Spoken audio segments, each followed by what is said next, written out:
what should my rate be? How much should I charge for my services? And this is such a difficult question, one that comes with, a little bit of insecurity, but also a lot of questions of what the right rate should be. Setting the right rate, setting the right price can be a really tricky thing. However, I also believe that it can be the key to getting clients, and not only getting clients, but also getting the right clients for the service that you provide. And I'm going to talk about kind of three main strategies that I personally would use in pricing of my strategies. I'll explain a little bit afterwards how I use the three together. And I really believe if you use these three items, you can get to a price that you can unlock the business that you need.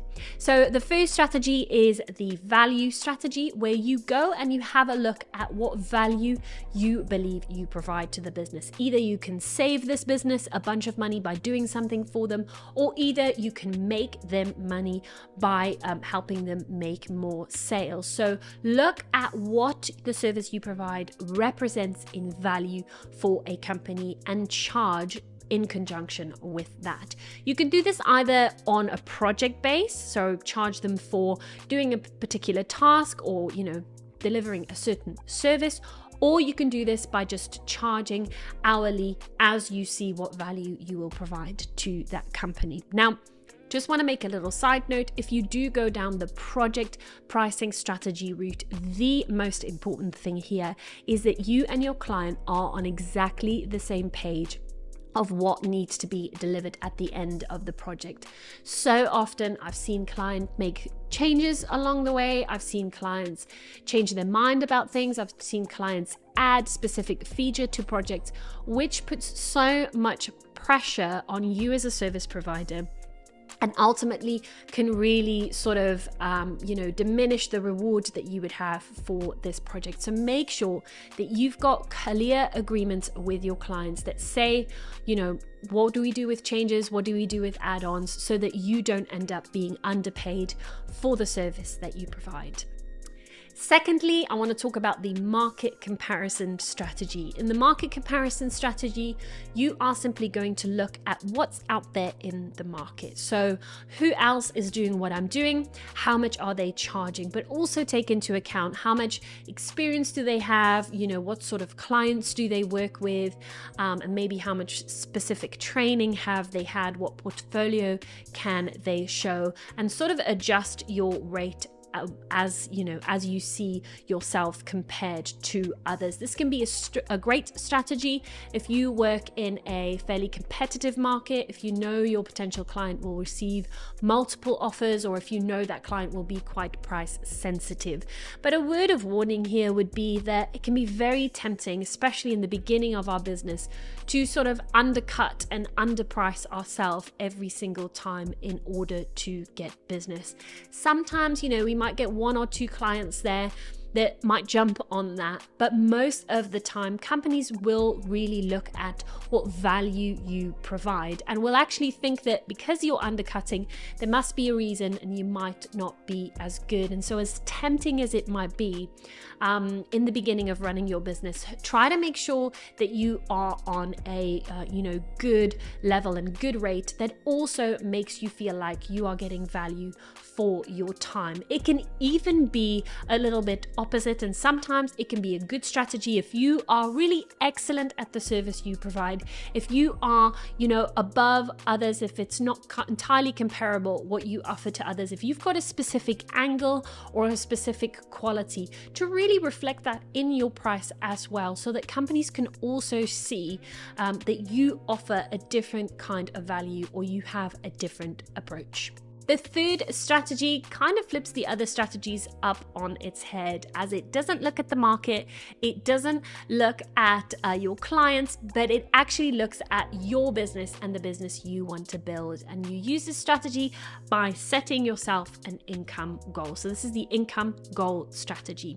You set an income of how much you want to make in a month or in a year, and then you go and you calculate that back to the right day rate or the right hourly rate. Now, very important is that there are a number of things that you need to take into account that will end up costing you that might not seem so obvious. First of all, there is the paid time off, or PTO. So if you had a job, if you worked for a company, there is provision for you to go on a paid holiday, maybe have a few sick days if you need them, or maybe go on a level of maternity or paternity leave when it so happens in your life. But if you work for yourself, that provision is not standardly there. And that's something that you will need to make happen yourself by making provision for it yourself. Generally, it is accepted that when you charge a rate, you need to add about 12% to that for paid time off provision so that you can take that all-important break without having to worry that you will lose your income in doing that. So when you've got that rate, make sure you make some provision for you to not be working all the time. Secondly, you will need to take into account that not every working hour will be a billable hour. So not every hour that you work on your business, you will be able to charge to a client. There are tasks within your business that take your time that are not specifically for one client or that you don't get to charge for. For example, the time that you spend in the marketing, maybe in the social media of your business, or time that you spend in administration, doing your books, doing your accounts, paying your taxes, all that sort of stuff that you need to do to keep your business running. So make sure that you take into account that your working hours will not be the same as your billable hours. So if you look at your income goal, you need to look at dividing that by your potential billable hours in order to get a realistic rate. Thirdly, service providers seem to always forget about their business expenses. And it might not be very expensive to run your business, but there are still costs that you need to take into account. For example, you might have your computer, your laptop, some software, you have expenses for your home office, maybe some meeting expenses that you all need to take into account. So make sure, again, when you look at that income goal, that you subtract from that your business expenses. And then last but not least, the most forgotten item will be your tax. Somehow we seem to think that if we make a certain amount of money, that money will land up in our pockets, but nothing is less true. It's very important that as a contractor, you take into account that you will have to pay business tax, income tax, maybe social security or national insurance, wherever you are. There will be things that you will have to pay. So if you set yourself a net income goal, so you set yourself a goal of how much you want in your pocket, you'll need to calculate that there will be a level of tax on that. So once you set your income goal and you take into account all those items that will end up costing you, you can look at what a good day rate or hourly rate would be.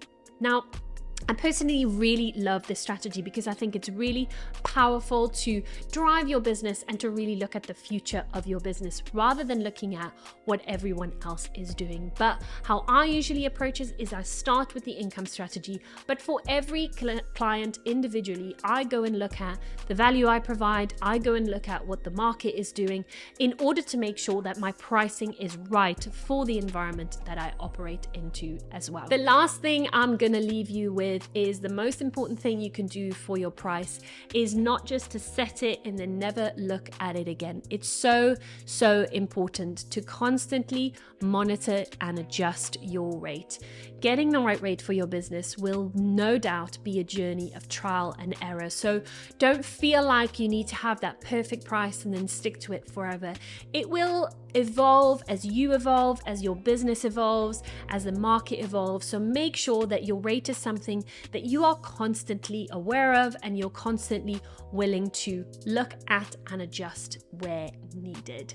So that's it for this video. I hope this was helpful in helping you price your services. If it was, please give this video a thumbs up. And if you have any other questions, feel free to pop them into the comments. Make sure you are subscribed to this channel. It helps me out so much, and hit the notification bell if you want to know when my next video is uploaded. And otherwise, I will see you in my next one.